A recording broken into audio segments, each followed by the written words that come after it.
오늘 하나님의 말씀은 신약성경 89페이지 누가복음 2장 1절로 21절까지 말씀입니다. 본문을 한번 읽고 말씀을 들으시면 감사하겠습니다. 이 시간 주님의 성탄을 앞두고 감사의 예배를 드리는 우리 은성교회 모든 가족들에게 성탄의 기쁨이 충만하기를 주님의 이름으로 축복합니다. 오늘은 예수님 큰 기쁨의 좋은 소식을 주러 오셨습니다. 이런 제목으로 함께 은혜를 나누겠습니다. 요즘 뉴스를 보면 우리에게 들려오는 소식은 온통 우울하고 슬픈 소식뿐인 것 같습니다. 이런 상황에서 구세주 예수님이 탄생하셨다는 성탄의 소식은 우리에게 큰 기쁨과 위로와 소망이 됩니다. 지금부터 2000년 전에 구약 미가 선지자의 예언대로 유다 베들레헴 에브라다 마구간에서 메시아이신 예수님이 태어나셨습니다. 세상의 모든 사람들이 깊은 잠에 빠져있던 한밤중에 예고도 없이 아주 조용하게 오셨습니다. 주님은 약속하신 대로 이 땅에 오셨지만 그의 오심을 알아차린 사람은 아무도 없었습니다. 메시아를 간절히 기다리던 유대인들도 예수님의 탄생을 알지 못했습니다. 얼마나 슬픈 이야기입니까? 그 당시 유다의 통치자였던 헤롯 왕도 이 같은 사실을 전혀 모르고 있었습니다. 멀리 동방에서 박사들이 찾아와서 유대인의 왕으로 나신 이가 어디 계시냐? 우리가 동방에서 그의 별을 보고 그에게 경배하러 왔노라고 말을 했을 때 그때 비로소 알게 되었습니다. 권세의 눈이 어두워진 사람이 그런 일을 어떻게 알 수 있겠습니까? 주님은 그렇게 오셨습니다. 놀라운 것은 대제사장들과 서기관들도 예수님께서 오신 것을 몰랐습니다. 특별히 서기관들은 하나님의 말씀을 연구하고 가르치는 사람들이었습니다. 헤롯 왕이 그들에게 그리스도가 어디서 나겠느냐고 물었을 때 그들은 유대 베들레헴입니다. 아주 정확하게 대답했습니다. 그리고 미가 선지자가 유대 땅 베들레헴아 너는 유대 고을 중에서 가장 작지 아니하도다. 내게서 한 다스리는 자가 나와서 내 백성 이스라엘의 목자가 되리라고 기록해 놓았습니다. 이렇게 정확하게 설명을 했습니다.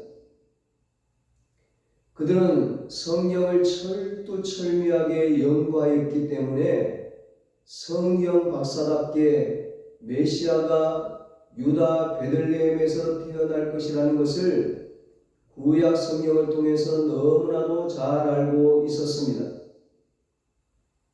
그들은 메시아가 태어날 곳은 베들레헴이라는 사실을 잘 알고 있었지만 메시아가 오시는 것에 대해서는 전혀 관심이 없었습니다. 그리하여 매일같이 성경을 읽고 암송하고 연구하고 있으면서도 정작 그 메시아가 오셨는데도 잘 모르고 있었습니다. 얼마나 불행한 일입니까?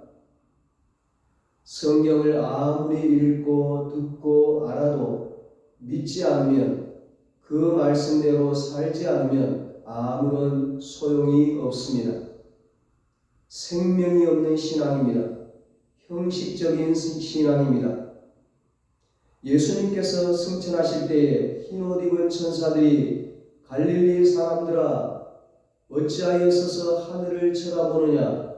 너희 가운데서 하늘로 올려지신 이 예수는 하늘로 가심을 본 그대로 오시리라고 말씀하셨습니다.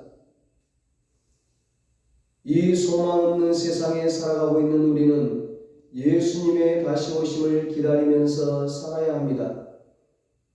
주님 재림하실 때 아멘 주 예수여 어서 오시옵소서 감격하며 기쁨으로 주님을 맞이해야 할 것입니다.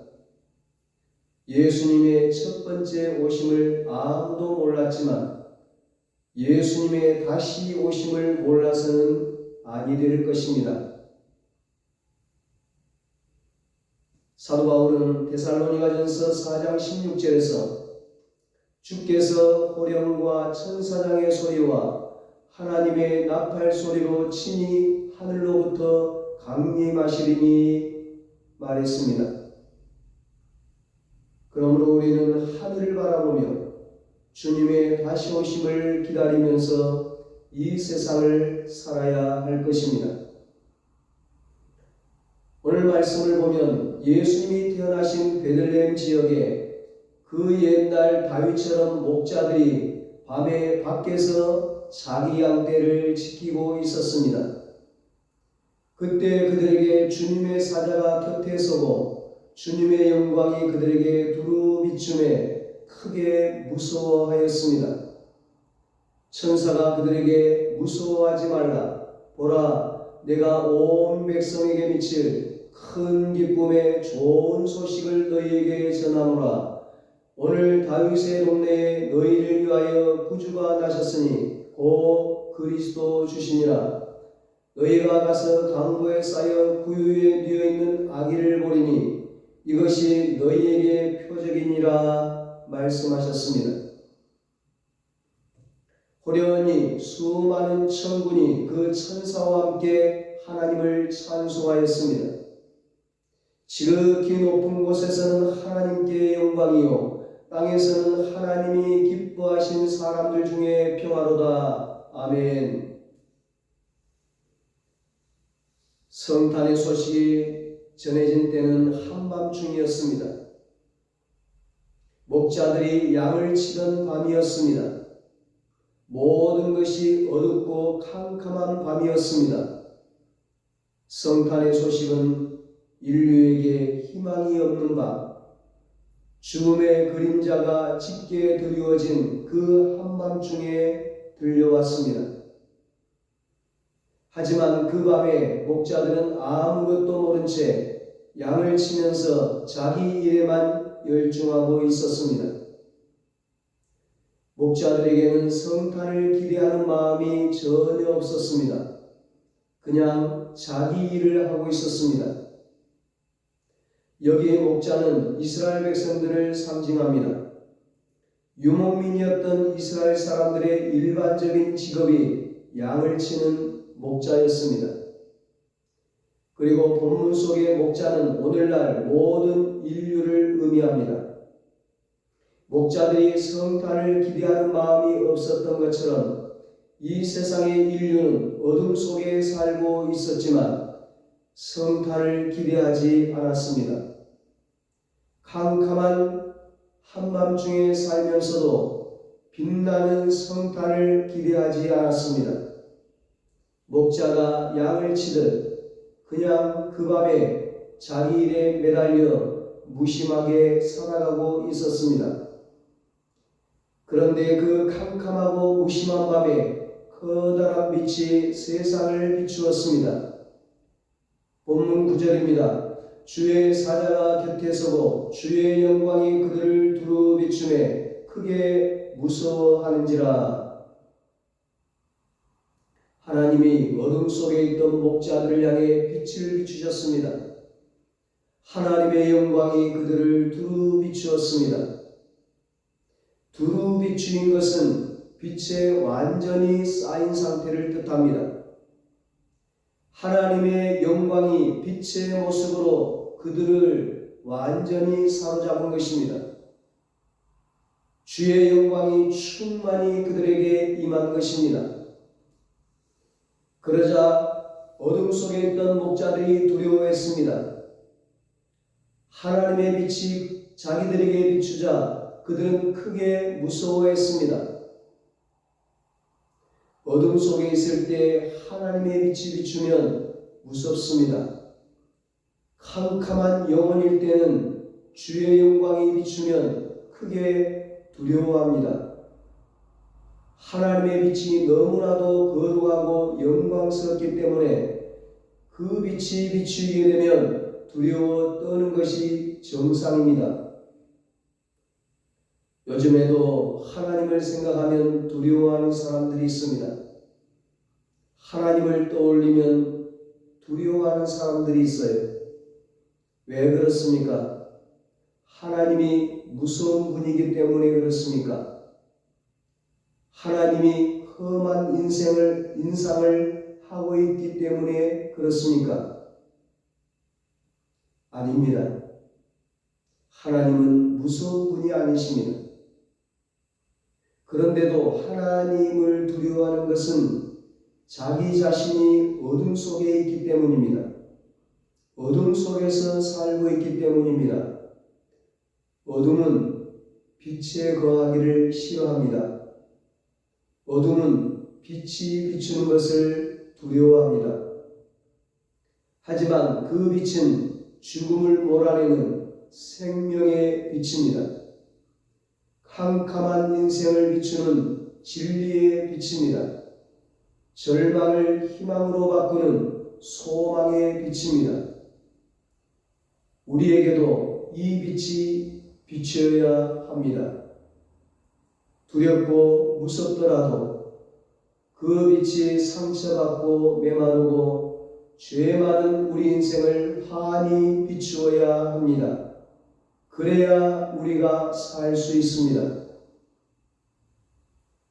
사랑하는 여러분, 오늘도 그 성탄의 빛이 하늘로부터 비추고 있습니다. 그 빛이 우리의 모든 어두움들을 몰아낼 것입니다. 그 빛이 우리를 새롭게 할 것입니다. 그 빛이 우리를 영광스럽게 할 것입니다. 이 빛을 경험하는 성탄이 되시기를 축복합니다.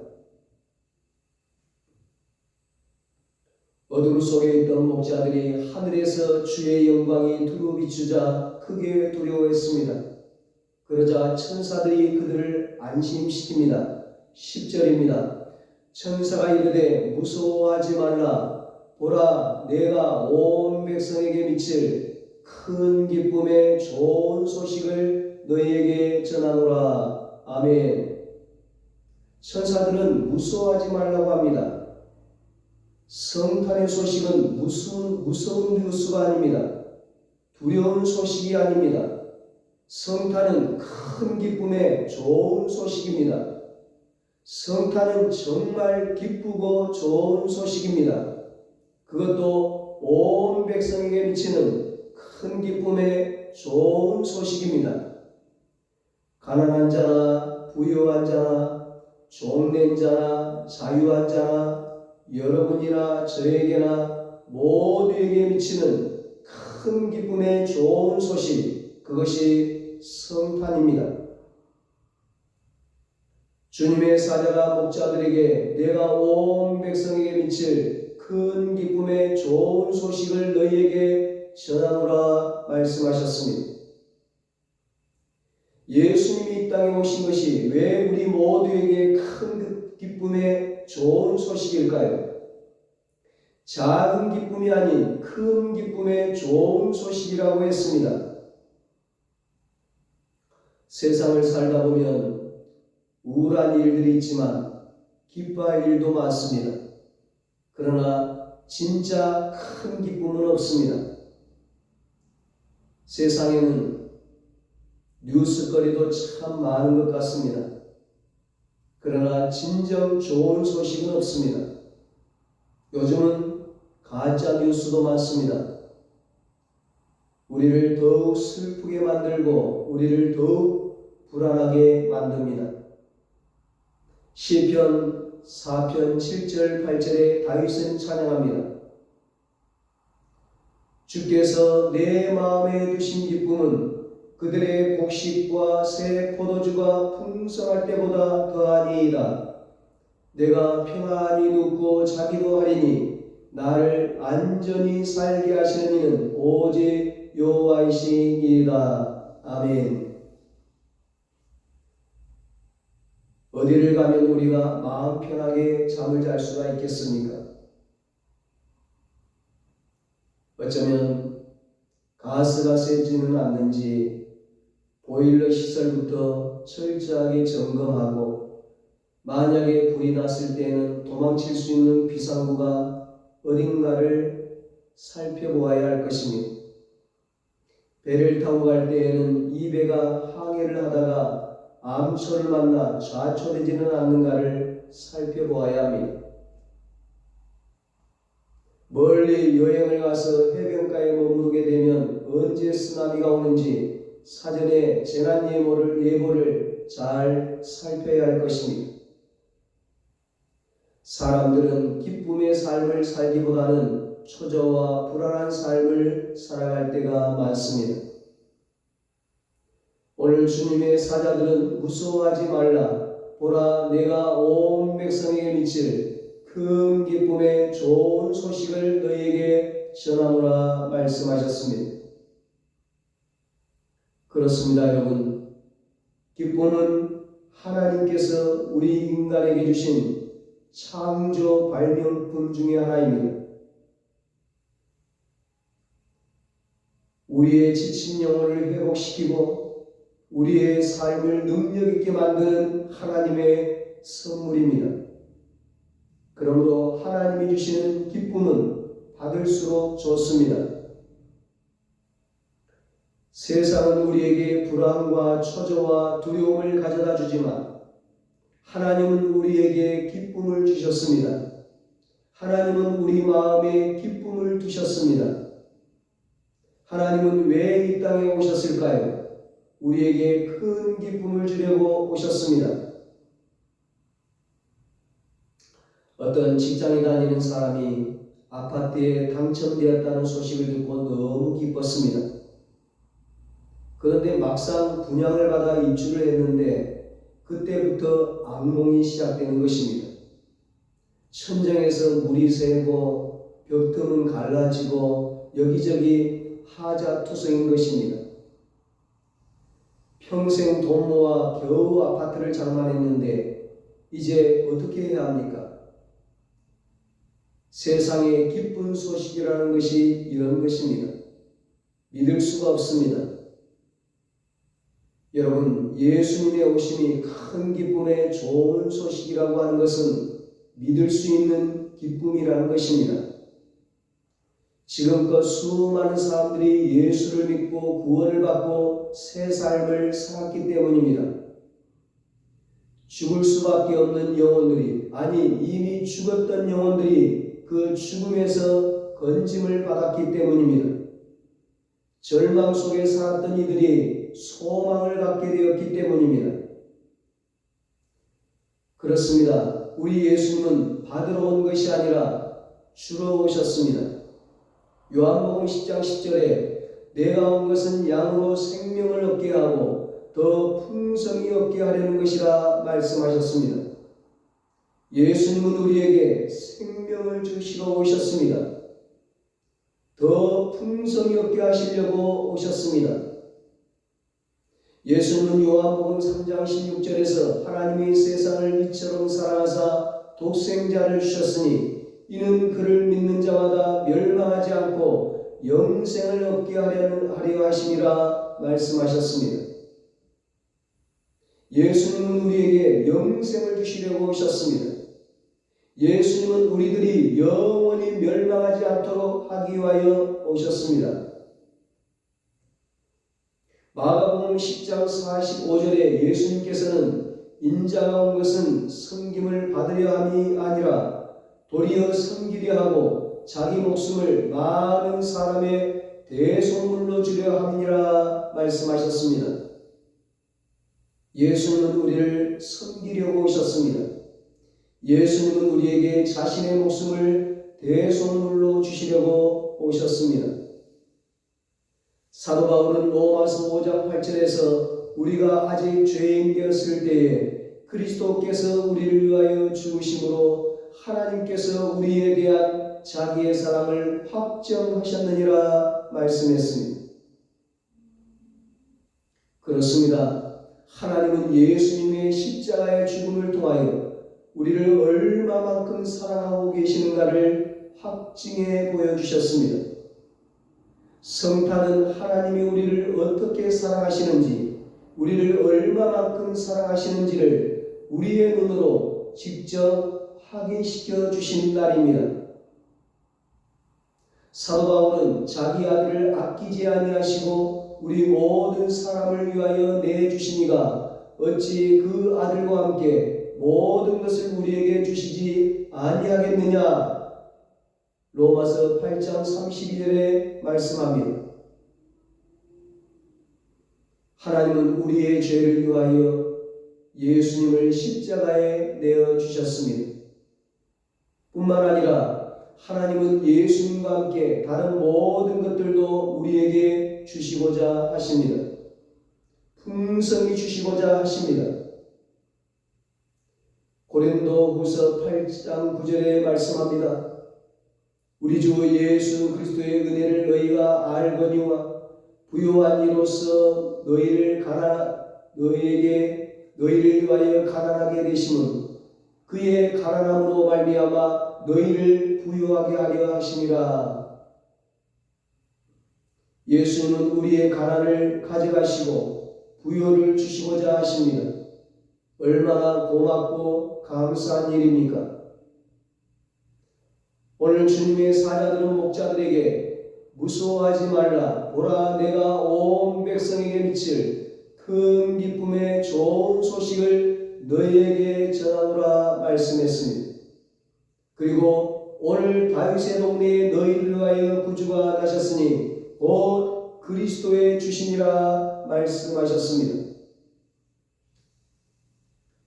예수님께서 말똥 냄새나는 마구간에서 태어나신 것처럼 하나님은 냄새나는 양들과 함께 힘든 삶을 살아가는 비천한 목자들에게 처음으로 예수님의 탄생을 알리셨습니다.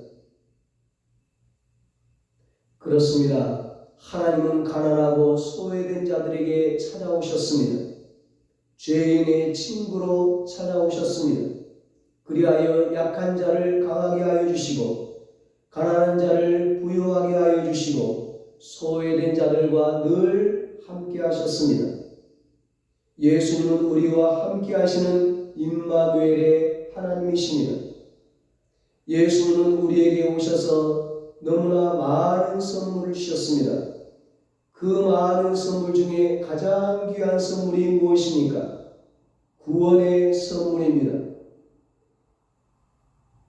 예수님은 우리에게 오셔서 너무나 많은 기쁨을 주셨습니다. 그 많은 기쁨 중에 가장 큰 기쁨이 무엇입니까? 구원의 기쁨입니다. 예수님은 이 땅에 오심으로 우리에게 구원의 큰 기쁨의 좋은 소식을 전해 주셨습니다. 예수님은 자신의 생명을 십자가에 던지심으로